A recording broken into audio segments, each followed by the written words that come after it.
तो हे नमस्कार दोस्तों, बहुत बहुत करते हैं स्वागत अपने चैनल एजुकेशनल एस के पॉइंट में। रोज की तरह ही आज भी आपके सामने जीके की क्लास आ चुकी है, तो आप मेरे साथ जुड़े रहने के लिए सब्सक्राइब चैनल को जरूर कर ले। चलिए फिर शुरू करते हैं आज की 10 मोस्ट इंपॉर्टेंट जीके, जो कि आपके सामने दिख रहा होगा। हम लोग आज पार्ट बाय पार्ट सारा 10 जीके देखेंगे, रोज डेली प्रतिदिन, चाहे कोई भी दिन हो।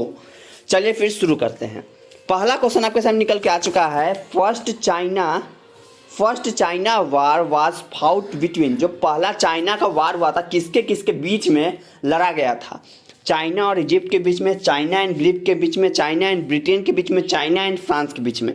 तो मैं आपको बता दूं, इसका जो आंसर होगा वो हो जाएगा सी, जो चाइना और ब्रिटेन के बीच में लड़ा था, क्योंकि ब्रिटेन उस समय शासक था।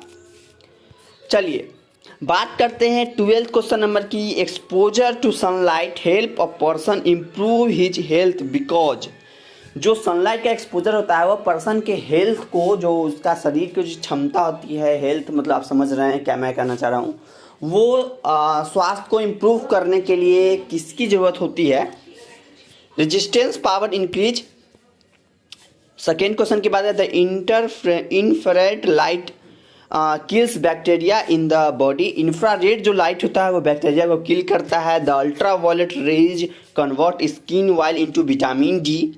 The pigment cell in the skin get stimulated and produce a healthy tone। इसकी बात करते हैं तो क्वेश्चन नंबर आपके सामने 12 का आंसर मैं आपको बताना चाहता हूँ। इसका जो आंसर होगा वो हो जाएगा सी, जो अल्ट्रा वायलेट रे निकलता है सूरज से, वो विटामिन डी में कन्वर्ट करता है। जैसे कि आप लोग जानते होगा, सूरज से हम लोग को विटामिन डी मिलता है, उसी कारण ये इसका आंसर हो जाएगा सी। क्वेश्चन नंबर 13 पर चलते हैं।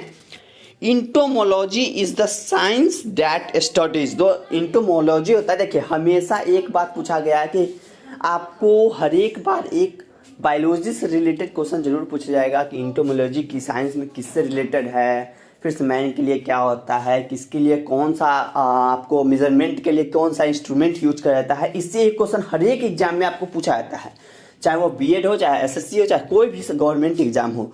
तो ये इंस्ट्रूमेंट नेम आप जरूर याद कर लीजिएगा, ताकि आपको एक नंबर जरूर फाइनल हो जाए। तो इंट्रोमोलॉजी जो होता है साइंस में किसके स्टडी के लिए होता है? The origin and history of technical and scientific term, behaviour of human beings, insect, the formation of rock. तो इसकी जो मैं बात करूँ तो इसकी जो होगी वो इंसेक्ट के लिए इंट्रोमोलॉजी उपयोग किया जाता है। During the 11th Antarctica expedition in November 1991, March 1992 was installed. किसके लिए इंस्टॉल किया था? सो देखिएगा, second permanent station Maitri, first permanent station Dakshin Gangotri, sodar sonic detection and ranging, और डी है नन ऑफ द अबव। तो इसकी जो मैं बात करूँ, इसका जो आंसर हो जाएगा वो हो जाएगा आपको sodar sonic detection and ranging. Question number next पे चलते हैं। आज की 5वां क्वेश्चन, डंपिंग होता है वो क्या होता है? A selling of goods abroad at a price well below the production cost at the home market price. B देखिएगा, the process by which the supply of manufacturers product remains low in the domestic market which. C बात करते हैं the prohibited by a regulation of GATT, all of the above, इसमें से सभी।